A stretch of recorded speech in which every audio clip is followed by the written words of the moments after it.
Bismillahir Rahmanir Rahim. Allahumma salli ala Muhammad wa ala ali Muhammad. Assalamu alaikum wa rahmatullahi wa barakatuh. There's someone watching this right now who hasn't told anyone how bad it really is. Maybe it's late where you are. Maybe everyone else in the house is asleep and you're sitting there with the phone screen lighting up your face, feeling a kind of tired that sleep doesn't fix. Something was taken from you. Maybe it was someone you loved who walked away or who passed away, and there's a silence in your life now shaped exactly like them. Maybe it was a marriage you tried to hold together with both hands until your hands gave out. Maybe it was a job you were good at that you built your identity around, gone in one meeting that lasted 10 minutes. Maybe it was a dream you had been carrying quietly for years, one you never even said out loud because saying it out loud made it feel too real. And now it's gone and you don't know how to grieve something you never got to announce. Whatever it is, I want you to know that I'm not here to tell you it's fine. I'm not here to tell you to smile through it or to rush you towards some neat little lesson about faith. I'm here to sit with you in this honestly and to remind you of something your heart already knows but has forgotten how to feel. You asked Allah for this. You remember the nights you raised your hands and asked specifically, by name almost, for this exact thing. And it didn't come. Or it came and then it left. And somewhere underneath the sadness, there's a quieter, more dangerous question trying to surface. One you're almost afraid to admit you are thinking, did Allah not hear me? Did I do something wrong? Is He punishing me? I want to speak directly to that question because it deserves an honest answer, not a dismissive one. No, Allah heard you.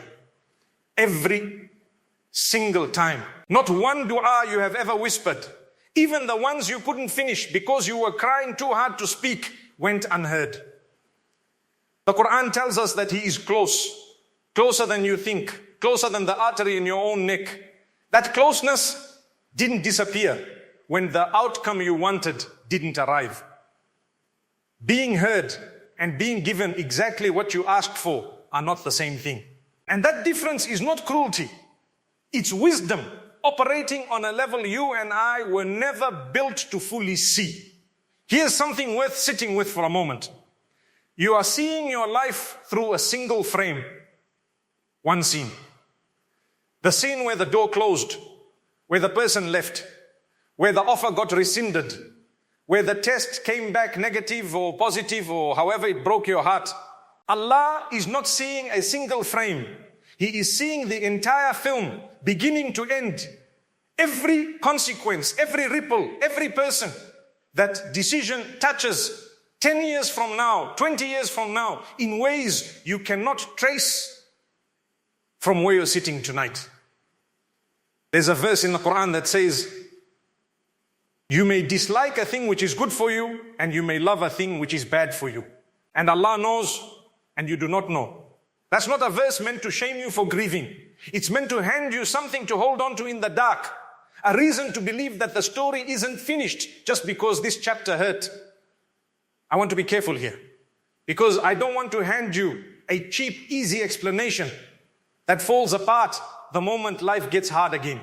I am not going to tell you that this loss was definitely protection, or definitely preparation, or definitely some hidden blessing in disguise, because honestly, we don't always get to know that. Sometimes the wisdom becomes clear a year later, and you look back and you actually see it. You see how that breakup protected you from a marriage that would have quietly destroyed you, or how that job rejection redirected you toward the one that actually fit who you were becoming. But sometimes the wisdom doesn't become clear. Sometimes it stays hidden your whole life and you go to your grave still not fully understanding why. And I need you to know that both of those outcomes are okay. Because your trust in Allah was never supposed to be conditional on you understanding His reasons. That's actually the whole essence of faith. If you only trusted Allah when the reasons made sense to you, that wouldn't be trust. That would just be agreement. Trust is what you do when the reason is hidden and you choose Him anyway. Think about what you can't see. Think about the relationship that would have slowly worn away your self-respect over 15 years if it had continued the way it started. Think about the job that would have paid you well while quietly stealing your health, your family time, your peace, piece by piece, until one day you'd wake up successful and empty. Think about the version of your future that you were so sure you wanted, that would have actually pulled you further from Allah, further from the person you were meant to become. You cannot know for certain that this is what happened in your case, but you can know with certainty that Allah does not make mistakes, and that His removing something from your hands is never proof of His absence from your life. Let's talk about grief, honestly, for a moment. Because I don't want you to think that any of this means you're supposed to stop feeling what you're feeling. Some people think being a good Muslim means suppressing pain, wearing a calm face, saying Alhamdulillah with a flat voice while something inside them is breaking. That is not what Sabr is. Sabr is not the absence of tears. The Prophet himself wept when his son Ibrahim passed away. And when people around him were surprised at his tears, he explained that the eyes weep and the heart grieves. But a believer only says what pleases their Lord. Read that again. He didn't hide his grief. He didn't pretend it away. He let his heart break. And in the same breath, he stayed connected to Allah instead of turning against Him. That's the whole picture of Sabr. It's not stoicism. It's not pretending you're fine. It's grieving with your face toward Allah instead of away from Him. So if you're crying right now, if you've been crying in your car in parking lots so your family doesn't see, if you've been putting on a functional voice for co-workers while falling apart the second you're alone, you are not failing at faith. You are living it. As long as your heart keeps turning back to Him instead of away. Can we talk about something that makes this so much harder in the world we live in now? You open your phone and there it is. Someone from high school just got engaged and the ring is beautiful and the pictures are golden hour and perfect. Someone from college just closed on a house. Someone you used to know just posted about their promotion, their trip to somewhere warm, their growing family, their seemingly effortless happiness. And you close the app and something in your chest tightens because it feels like Allah gave everyone else the thing you asked for and skipped you.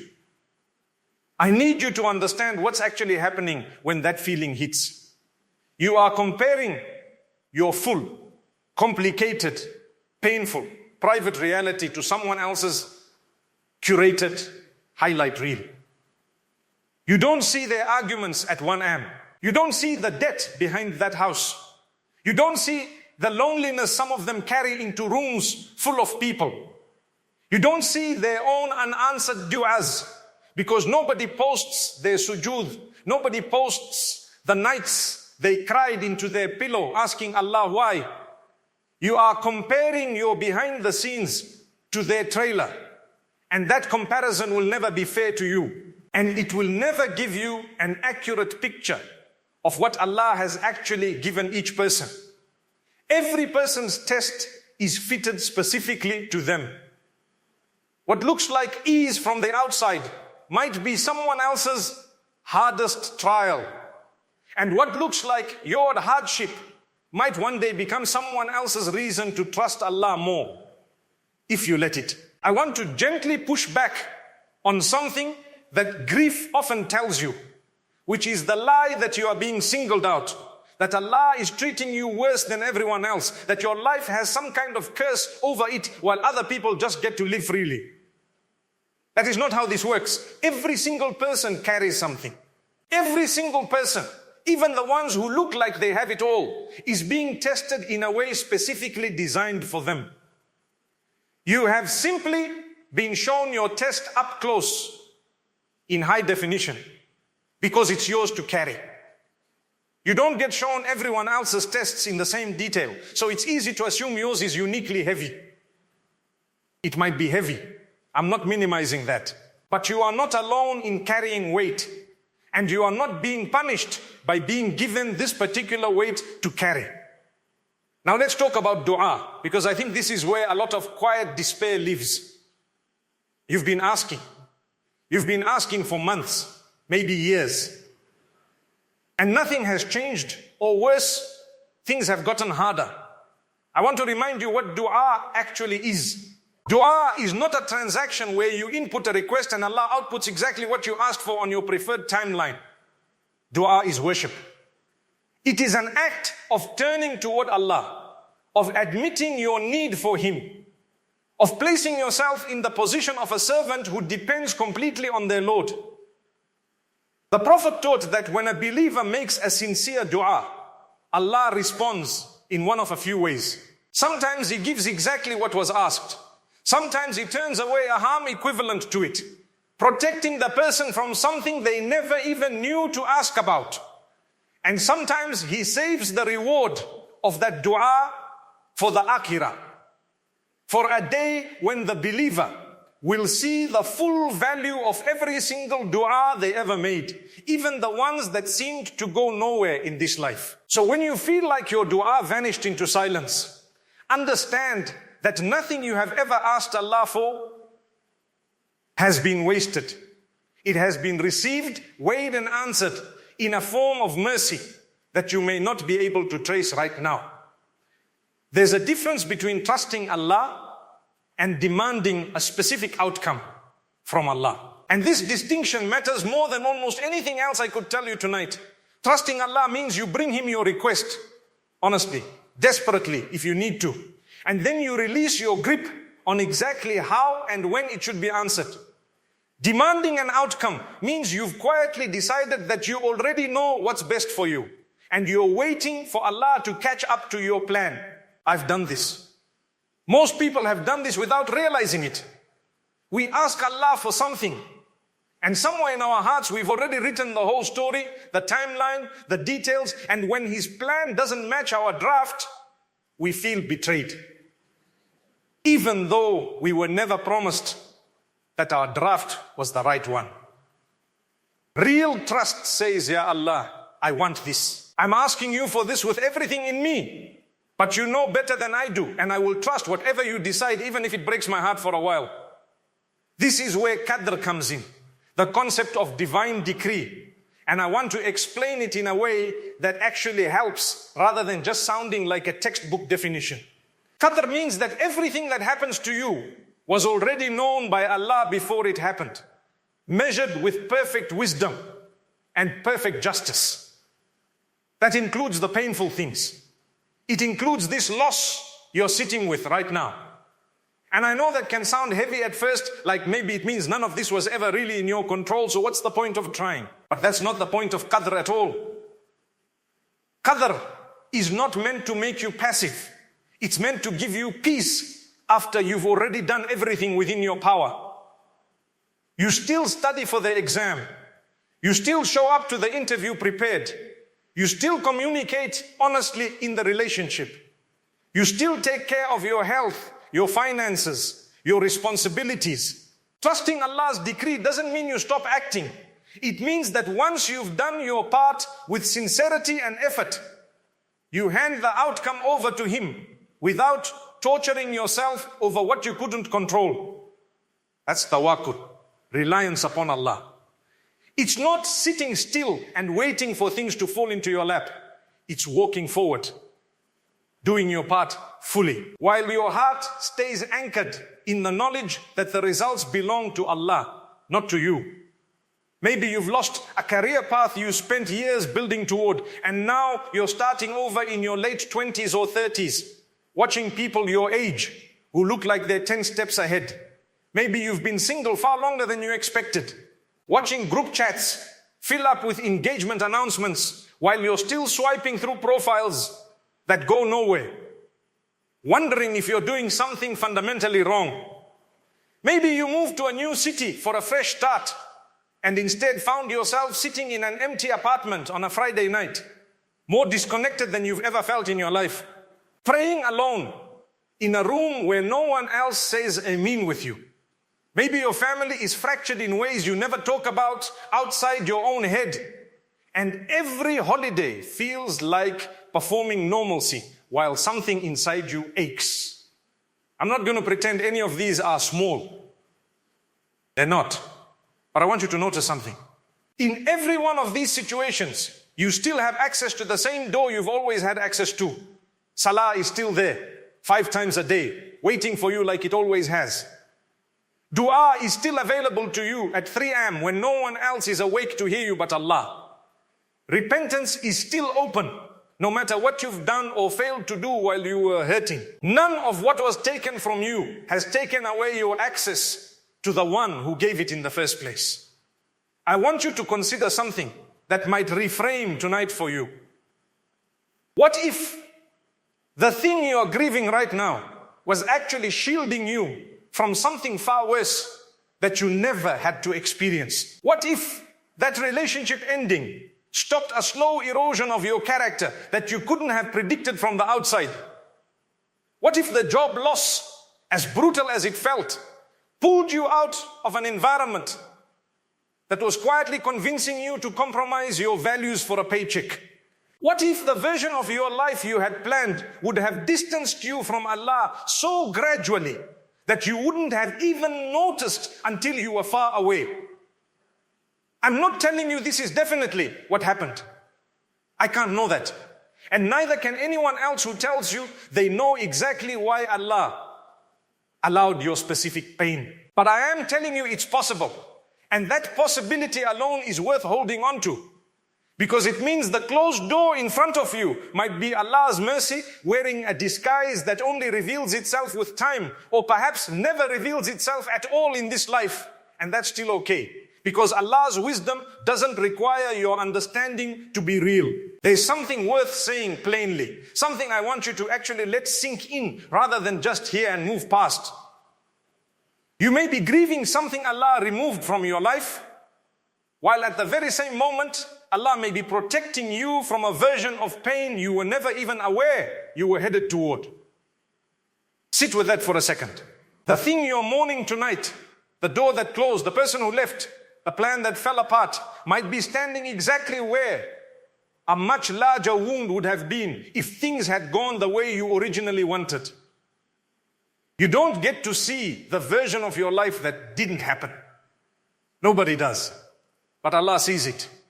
He saw every branching path your life could have taken. And out of infinite mercy and infinite knowledge, He chose this one for you. Even the painful parts. Even the parts that don't make sense yet.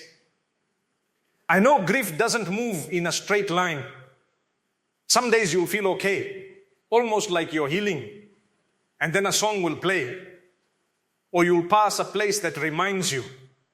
Or you'll see a certain date on the calendar. And it will hit you all over again, like no time has passed at all. That's normal, that's human. Healing isn't a staircase going steadily upward. It's more like waves. Some gentle, some that knock you over even after you thought you were past them. Don't let a hard day convince you that you've failed at trusting Allah. Trusting Him was never about never feeling pain again. It's about where you turn when the pain comes back. If you've stopped praying because you're angry or hurt or just too tired to stand for Salah, I want to speak to you gently but honestly right now. That's exactly the moment when you need to return. Not because you owe Allah a performance of gratitude you don't feel, but because Salah is where your heart gets to say everything it's been holding in. You don't have to walk into Salah pretending you're okay. You can stand there broken. You can make sujood and just stay there, saying nothing but your tears. And that is still worship. That is still connection. That is still you choosing Allah in your lowest moment instead of walking away from Him. Don't let disappointment become the reason you cut yourself off from the one relationship that was never going to abandon you, even when everything else did. If you've stopped making dua because you feel like it's not working, I want to ask you gently to reconsider what working actually means. Maybe dua isn't only about getting the specific outcome you're picturing. Maybe dua is also about becoming someone who stays close to Allah regardless of the outcome. Someone whose heart softens instead of hardens through hardship. Someone who comes out of this season more humble, more grateful for small things, more compassionate toward other people's invisible pain. Because now you understand what carrying something heavy feels like.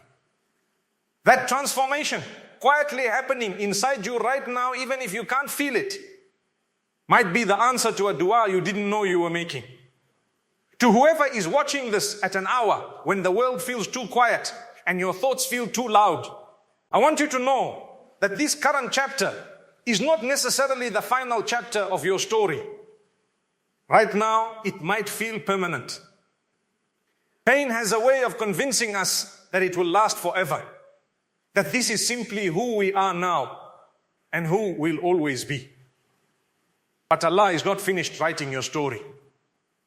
The same Allah who opened doors for people who thought their situation was hopeless, who brought relief after what felt like unbearable hardship throughout history, is the same Allah who holds your story in His hands tonight. He tells us in the Quran that with hardship comes ease. And He says it twice in succession in that same passage, as if to make sure it truly lands, as if to promise that the difficulty you're in is not the end of the sentence. I want you to remember that closeness to Allah is worth more than anything this world could have given you or taken from you. Every worldly thing you could gain, every relationship, every career, every dream fulfilled is temporary. It will end one day regardless, either through loss or through death. But the relationship you build with Allah in your pain, the trust you choose to hold on to when it would have been easier to walk away from faith altogether, that becomes part of who you are permanently. Some of the people with the deepest, most beautiful relationship with Allah are the ones who were broken first, who sat exactly where you're sitting right now, wondering if He still saw them, and who chose to keep turning toward Him anyway. So tonight, or whatever moment you're hearing this in, I want you to take everything you're carrying, the grief, the confusion, the anger you might not even want to admit you feel, the exhaustion of hoping for something that hasn't come yet, and I want you to place it in front of Allah exactly as it is. You don't have to clean it up first. You don't have to have the right words. Just bring Him the mess, honestly, the way you would bring your pain to someone who actually loves you. Ask Him again. Ask Him tonight, even if you've asked 1,000 times before. Keep working toward your goals. Keep making the responsible choices in front of you. Keep showing up for your salah, your family, your responsibilities, while trusting that the outcome, whatever it becomes, is being shaped by a wisdom far greater than your own. You are not forgotten. You were never forgotten. And whatever Allah has taken from your hands, know that His hands are still open, still writing something for you that your eyes haven't seen yet. If this reminder found you at the right moment, or if you know someone quietly going through a season like this, someone who might need to hear that they haven't been abandoned, consider sending this to them. If you're comfortable, share in the comments what you're holding on to right now, or what helped you keep going during a hard season, because someone else reading it might need those exact words tonight. And if reminders like this bring you back to Allah, even a little, consider staying connected here for more, so we can keep having these conversations together, one honest reminder at a time.